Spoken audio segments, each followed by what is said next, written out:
Hello everyone, this side Rishabh. आज हम solve work में एक्सरसाइज 23 को कंप्लीट करेंगे, जिसमें देखेंगे कि ये एक्सरसाइज हम सॉल्व वर्क में किस तरीके से इसका स्केच रेडी करते हैं और हमें क्या क्या प्रॉब्लम्स आ सकती हैं इस एक्सरसाइज को बनाने के लिए। ठीक है, आप लोगों को कोई भी डाउट आता है इसमें ही पूछना है।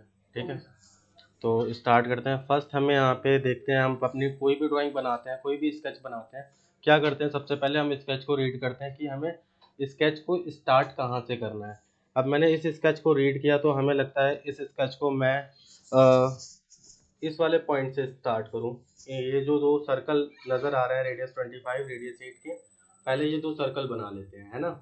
तो ये दो सर्कल बनाने के लिए आपको क्या करना पड़ेगा, नॉर्मली ओरिजिन से स्टार्ट करना है कोई भी ड्राइंग। अगर आप चाहते हो फुल्ली डिफाइन हो, फुल्ली डिफाइन यानी कि आपका स्केच ब्लैक हो जाएगा। ठीक है, जो हमें रिक्वायर्ड होता है वो हमें ब्लैक स्केच की रिक्वायरमेंट होती है, जो भी आप 3D में डिज़ाइन बनाते हो। क्योंकि अगर आपका ब्लैक स्केच होगा तो वो फुल्ली डिफाइन होगा, और फुल्ली डिफाइन होगा तो उससे फ़ायदा क्या मिलेगा हमें, जब हम उसका 3D मॉडल बनाएंगे और असेंबली में हम अपने सारे पार्ट्स को लेकर जाएंगे और असेंबल करेंगे, तो हमारी स्केच में अगर कोई रिलेशन लग जाता है अचानक से, ऑटो रिलेशन अगर हमारा ऑन होता है और उसमें अप्लाई हो जाता है, तो स्केच की डायमेंशन चेंज नहीं होगी, क्योंकि हमारा स्केच फुल्ली डिफाइंड है। ठीक है, आप स्केच से 3D मॉडल की डायमेंशन डायरेक्टली चेंज नहीं कर सकते हो। अगर फुल्ली डिफाइंड नहीं होगा तो वो डायरेक्टली चेंज हो जाएगी, हल्का सा स्केच मूव करोगे आप, उसकी डायमेंशन चेंज। समझ में आई चीज़। तो अभी हम देखते हैं कि इसको कैसे बनाना है। 25 8 रेडियस, दो सर्कल दिए गए, हमने यहाँ पे दोनों सर्कल बनाए यहाँ पे इस तरीके से कुछ। ठीक है, और एक चीज़, जब आपने सर्कल बनाया है तो आप वहाँ पे, चाहे इनके दोनों के सर्कल के सेंटर सेम हो, कोई फर्क नहीं पड़ता, पर आप यहाँ पे एक रिलेशन लगा देना। कौन सा, यहाँ पे लगा देना कोसेंट्रिक। कोसेंट्रिक से इन दोनों के सर्कल के सेंटर सेम हो जाएंगे। ठीक है, क्या होता है कि कभी कभी हमको लगता है कि ये चीज़ हमने जो बनाई है वो सही है, पर कहीं ना कहीं पॉइंट थोड़ा सा मिसमैच होता है, जो डायरेक्ट जूम करने पे दिखाई देता है। ठीक है, अब वो जो जूम करने पे देखोगे, उससे पहले आपने कमांड्स यूज करके अपनी डायग्राम कंप्लीट कर लिया, बाद में पता चला तो बैक आके पूरा टाइम वेस्ट करोगे ना अपना। तो इससे पहले स्टार्टिंग में ही अपनी चीज़ों को क्लियर करते हुए चलो, है ना। तो मैंने यहाँ पे स्टार्टिंग में रिलेशन लगा दिया, कोसेंट्रिक। कोसेंट्रिक दोनों सर्कल के सेंटर सेम हो गए, और जो भी रिलेशन लगाओगे वो यहाँ पे दिखाई भी देगा, रिप्रेजेंट भी होगा ग्रीन कलर से, दिख रहा है कोसेंट्रिक का रिलेशन लगा हुआ। ठीक है, एक रिलेशन यहाँ पे ये भी लगा हुआ है। ये रिलेशन तुम्हारा जो है वो इसलिए लगा है क्योंकि इन जो सर्कल है उसका सेंटर पॉइंट और ओरिजिन का सेंटर पॉइंट सेम है, तो मर्ज का रिलेशन यहाँ पे लगा हुआ है। ठीक है, आगे चलते हैं। स्मार्ट डायमेंशन से हम दोनों सर्कल की डायमेंशन दे देते हैं। सबसे पहले हमें रेडियस 25 दिया है, तो डायमीटर कितना होगा 50, मैंने 50 डायमीटर दे दिया। देन रेडियस 8 दिया है तो डायमीटर इसका 16 डायमीटर दे दिया। अब इसके बाद आगे बढ़ते हैं। आगे हमसे कह रहा है यहाँ पे दो सर्कल बने हुए हैं, कितना रेडियस दिया है 8, रेडियस 10 और रेडियस 6। तो हमें यहाँ पे क्या करना है, दो सर्कल बनाना है, फर्स्ट देन सेकंड। अब मैंने यहाँ पे दोनों सर्कल के सेंटर सेम कर लेना है, इस तरीके से मैंने सेलेक्ट किया, सर्कल के सेंटर सेम हो गए। आप डायरेक्टली भी इनके सर्कल के सेंटर सेम करके ही बना सकते थे, ऐसा नहीं है कि आप नहीं बना सकते थे, डायरेक्टली बना लेते हैं, बट हम यहाँ पे रिलेशंस इसलिए यूज कर रहे हैं जिससे कि आपके माइंड में वो रिलेशंस आते रहे। ठीक है, याद रहे कि ऐसा कुछ है। ठीक है, तो मैंने सर्कल के सेंटर सेम किए, सर्कल के सेंटर सेम करने के बाद मैं इनकी डायमेंशन रिप्रेजेंट कर सकता हूँ। कितना डायमीटर है ऊपर वाले का, रेडियस 10 मतलब डायमीटर 12, और इसके बाद दूसरे सर्कल का रेडियस 6 दिया हुआ है, रेडियस 6 मतलब डायमीटर क्या होगा इसका 12। समझ में आया। अब इसके देखोगे तो सर्कल हमारा ऊपर जा रहा है ना, पर हमारा कैसा होना चाहिए, एक्स एक्सेस पे इनकी एक्सेस बिल्कुल मैच होना चाहिए थी। तो पहले तो मैं एक्सेस मैच करा लेता हूँ। मैंने इसका सेंटर पॉइंट पिक किया, सेलेक्ट किया, और इसके सेंटर पॉइंट को सिलेक्ट किया। यहाँ पे एक रिलेशन आ रहा है हॉरिजेंटल का, हॉरिजेंटल कर दिया, हॉरिजेंटल चाहिए था ना। ठीक है, अब अगर आप देखोगे अपनी ड्राइंग को बाहर, अगर आप स्केच से आ जाते हो, जैसे मैं अभी आ गया हूँ, तो आप अपने स्केच पे राइट क्लिक करो और यहाँ से एडिट स्केच पे क्लिक कर दो, फिर से आप वापस वहाँ पे चले जाओगे। अब अगर मैं स्केच को देखूँ तो यहाँ पे हमारा स्केच मूव किस डायरेक्शन में कर रहा है, ये वाला, सिर्फ एक्स एक्सेस पे। क्लियर है। अब आप चाहते हो ये भी फिक्स हो जाए, जब ये फिक्स हो जाएगा तो आपका ब्लैक हो जाएगा स्केच। तो हमें क्या क्या डायमेंशन देना पड़ेगा, ये वाला डायमेंशन 64.183। ठीक है, स्मार्ट डायमेंशन पे क्लिक किया और पॉइंट टू पॉइंट सेलेक्ट किया मैंने, बॉटम या टॉप कहीं पे भी क्लिक कर सकते हो। 64.183 डायमेंशन है इसका, ये मैंने रिप्रेजेंट किया। अब आगे की चीज़ें देखते हैं। यहाँ पे अगर आप देखोगे तो लाइन कैसी है, टेंजेंट है, टेंजेंट है। अब यहाँ पे वो वाला सिस्टम नहीं है ऑटो कैड वाला कि एल इंटर किया, टी एल इंटर किया, टेंजेंट कर लिया लाइन को। आपको नॉर्मल एक लाइन बनाना पड़ेगा और यहाँ पे टेंजेंट रिलेशन यूज करना पड़ेगा। शॉर्टकट की यहाँ डायरेक्टली लगाना चाहते हो, डायरेक्टली आप यूज कर सकते हो इस तरीके से। तो ऑटो रिलेशन अगर ऑन होगा तो टेंजेंट का रिलेशन ऑटोमेटिक लग जाएगा। यहाँ पे देखो दोनों जगह यहाँ पे टेंजेंट का रिलेशन, पहला ये टेंजेंट का रिलेशन है, दूसरा ये है, ठीक है। पर अगर आप चाहते हो खुद से लगाना तो क्या, आपने नॉर्मल कोई लाइन बनाया, इस तरीके से सर्कल को सिलेक्ट किया, जो भी आपने ऑब्जेक्ट सिलेक्ट किया उसके अकॉर्डिंग उसमें जो भी रिलेशन लग सकता है वो आपको ऐड रिलेशन की लिस्ट में नजर आएगा। आपने यहाँ से ऑन किया, अप्लाई किया, इसको सिलेक्ट किया और यहाँ पे सिलेक्ट किया, दोनों ऑब्जेक्ट को सिलेक्ट करने के बाद फिर से टेंजेंट का रिलेशन लगाया। ट्रिम कमांड यूज किया, पोर्शन को यहाँ पे जो एक्स्ट्रा लाइन जा रही है उनको ट्रिम कर दिया। आप देखोगे तो आपकी एक लाइन रेडी, ठीक है।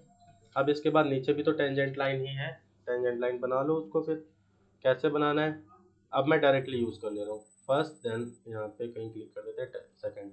देख लेना है आपने जो लाइन बनाया है टेंजेंट रिलेशन लगा भी है या नहीं, यहाँ पे भी लगा है और यहाँ पे भी लगा है, देख लेना है, ठीक है। डिस्प्ले पे नजर आ जाएगा। अब इसके बाद हम बात करते हैं कि ये वाला रेडियस जो दिया है, रेडियस 56.183 एंड रेडियस 72.183 दिया हुआ है। तो ये क्या चीज़ है, ये यहाँ पे हल्के से कर्व नजर आ रहे हैं, उनका रेडियस है। और इनका जो सेंटर पॉइंट है वो ये वाला है, इस सर्कल का सेंटर पॉइंट है। आप बोलोगे कि भाई आपको कैसे पता चला, तो इसके सेंटर पॉइंट को आप कभी भी, ऐसा कुछ होता है ना, रीड करने में प्रॉब्लम होती है तो कभी कभी इमेजिन भी करना पड़ता है। आप सोचो यहाँ पे रेडियस तो है, ये तो पता चल गया ना, अब इसको थोड़ा सा बड़ा करने की कोशिश करो, इस तरीके से सर्कल बनाने की कोशिश करो, ऐसा ही तो कुछ सर्कल जाएगा। तो सेंटर पॉइंट इसका कहाँ जा रहा है, यहाँ पे। दूसरी चीज, ये रेडियस ऐसा बनना चाहिए, जो ये वाला जो छोटा वाला रेडियस सर्कल, रेडियस 8 दिया है, इससे क्या होना चाहिए, टेंजेंट, टेंजेंट होना चाहिए, है ना। चाहो तो आप डायरेक्टली यहाँ से बना लो, वरना यहाँ पे रिलेशन का आपको दिया गया, डायरेक्टली आप रिलेशन लगा लेना टेंजेंट का, तब भी हो जाएगा कि भाई इस वाले सर्कल से और ये वाला सर्कल टेंजेंट कर दो, ठीक है। पर हम अगर यहाँ से बनाते तो हमारा टाइम बचेगा। तो मैंने यहाँ पे क्या करना है, डायरेक्टली यहाँ से बनाना है। दो सर्कल बनाने हैं इस तरीके से बड़े बड़े। पहले मैंने क्या करना है, दोनों सर्कल का सेंटर को सेंट्रिक कर देना है। फिर इसके बाद स्मार्ट डायमेंशन पे क्लिक करके बाहर क्लिक किया और यहाँ पे रेडियस कितना दिया हुआ है, रेडियस 72.183, 72.183। अब आप कहोगे भाई सर्कल बना रहे हो, रेडियस नहीं डायमीटर देना होगा, तो मल्टीप्लाई बाई 2 भी तो कर सकते हैं। कैलकुलेट करेंगे, कैलकुलेशन करेंगे तो इसमें तो टाइम लगेगा ना, हम डायरेक्टली ऐसे कर देंगे तो आसान हो गया हमारे लिए। समझ में आया चीज़। और देखोगे तो यहाँ पे देखो ऑटोमेटिक टेंजेंट हो रहा है ना, यही तो चाहिए था, हो गया हमारा काम। अब ऐसे ही सेम यहाँ पे स्मार्ट डायमेंशन बाहर क्लिक किया और 56.183 multiply by star multiply n2, देखो ये भी हो गया टेंजेंट। अब मैंने यहाँ पे ट्रिम कमांड यूज़ किया, आउटर पोर्शन को ट्रिम किया। अब आउटर पोर्शन ट्रिम कर रहे थे तो अंदर का भी हमारा ट्रिम हो गया। और ट्रिम करते हुए आपको याद रखना है कि आप जो भी पोर्शन ट्रिम कर रहे हो उसमें कहीं पे ऐसा ना हो सेंटर लाइन आ रही हो वो भी ट्रिम हो जाए। सेंटर लाइन ट्रिम होने पे आपका ऑब्जेक्ट फुल्ली डिफाइंड नहीं होगा, फिर प्रॉब्लम बन जाएगी आपके लिए, ठीक है। अब हमें यहाँ पे क्या करना है, देखो पहले तो मैं इतना पोर्शन अपना कवर कर लेता हूँ जितना हमें नीड है, इस तरीके से जितना हमें ट्रिम करना था वो मैंने कर लिया। अब मैं यहाँ पे फ्लिट यूज़ कर सकता हूँ। फ्लिट कितनी दी है, रेडियस 10 की। पहले फ्लिट यूज़ करने से पहले मैं देखूंगा ये वाला ब्लैक क्यों नहीं आ रहा है, तो देखेंगे इसे मूव करके, इसको होल्ड किया और देखते हैं इसे क्या पॉइंट है जो मूव नहीं हो रहा, ये वाला पॉइंट दिख रहा है। अब इसमें हमें ये पता चल गया ये वाला पॉइंट मूव हो रहा है, जब मैंने होल्ड करके मूव करा के देखा तो हमें पता चल गया ये क्यों नहीं ब्लैक है, और ये अब भी फ्लिट अप्लाई करने के बाद भी ब्लैक नहीं होता। अब इसे ब्लैक करने का क्या आसान तरीका है, आप यहाँ पे करो। रीजन क्या पता चल रहा है इसका, ये पॉइंट और ये पॉइंट टेंजेंट नहीं है टेंजेंट, कॉर्नर आ रहा है ना। हमें क्या करना है, दोनों लाइनों को सिलेक्ट करना है और यहाँ पे टेंजेंट रिलेशन लगा देना, देखो हो गया ब्लैक, सिंपल। पता कैसे चला, ये चीज़ें समझी जब हमने पॉइंट को मूव कराया। ये काम आप भी कर सकते हो पॉइंट मूव करा के, ठीक है। पॉइंट मूव कैसे कराना है, लेफ्ट बटन से पॉइंट को पकड़ा, सिलेक्ट किया और होल्ड करके रखना है लेफ्ट बटन को, बाहर की तरफ खींचना है कहीं पे भी। जिस डायरेक्शन में मूव होगा आपको ये पता चल जाएगा ये क्यों मूव हो रहा है, इसको होल्ड करने का क्या तरीका है। रिलेशंस आपको ऑलरेडी बता रखे हैं, आपको समझ में आ जाएगा। फिर अब हमें यहाँ पे क्या करना है, स्मार्ट डायमेंशन से फ्लिट यूज करना है। फ्लिट में मैंने कितनी रेडियस डालना है वो देखो यहाँ पे, रेडियस 10। अब मैंने यहाँ पे कॉर्नर सेलेक्ट कर लिया, डायरेक्टली रेडियस 10 डाला, यहाँ पे अप्लाई कर दिया, आ गया। यहाँ पे रेडियस कितना है 5 डाला यहाँ पे, और ये लो जी 5 बन गया आपका डायग्राम। ट्रिम कर लेना अंदर, इसको मैं भूल गया था ट्रिम करना। ठीक है, बाहर अभी जो ब्लैक आ रहा है, ब्लैक फुल्ली डिफाइन पे आता है, यहाँ पे लिख के आ जाएगा आपका फुल्ली डिफाइन। ठीक है, और ब्लू आता है, और अंडर डिफाइन पे जब आपका स्केच चलता है तो ब्लू आता है। ग्रे आता है जब आप स्केच से एग्जिट हो जाते हो तो वो ग्रे आता है। रेड कलर आएगा जब उसमें कुछ एरर आएगा, ओवर डायमेंशन आप डिफाइन कर दोगे। एक सर्कल की डायमेंशन दे दी हमने यहाँ पे, एक सर्कल की डायमेंशन दे दी 50, फिर से हम इसको डायमेंशन देने पे लगे हुए हैं। ठीक है, तो आ गया येलो। येलो कलर रिप्रेजेंट करता है आपका स्केच फुल्ली डिफाइन है। वो कोई ना कोई एरर है। एरर कैसे देखोगे, यहाँ पे देखो ओवर डिफाइन लिखा हुआ है, आपकी डायमेंशन में एरर आ रहा है। इसको दो तरीके से सॉल्व कर सकते हो, मैनुअल रिपेयरिंग और डायग्नोज। ठीक है, मैनुअल रिपेयरिंग में आपको पता चल जाएगा क्या क्या एरर है, आप उसको सिलेक्ट करके डिलीट कर सकते हो, इस तरीके से सही हो जाएगा। और डायग्नोज में क्या चीज़ें होती हैं, जैसे मैंने अभी यहाँ पे डायग्नोज कर देता हूँ।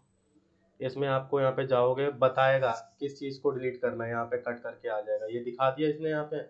अब हमें क्या करना है, इसको सिलेक्ट करके डिलीट कर देना जहाँ पे कट आ रहा था, सही हो जाएगा। ठीक है, तो अगर ये वीडियो आपको अच्छी लगती है तो चैनल को सब्सक्राइब कर लो, लाइक कर दो, और क्या कर सकते हैं हम लोग, बस इतना ही कर दो, बहुत है इतना मेरे लिए। ठीक है।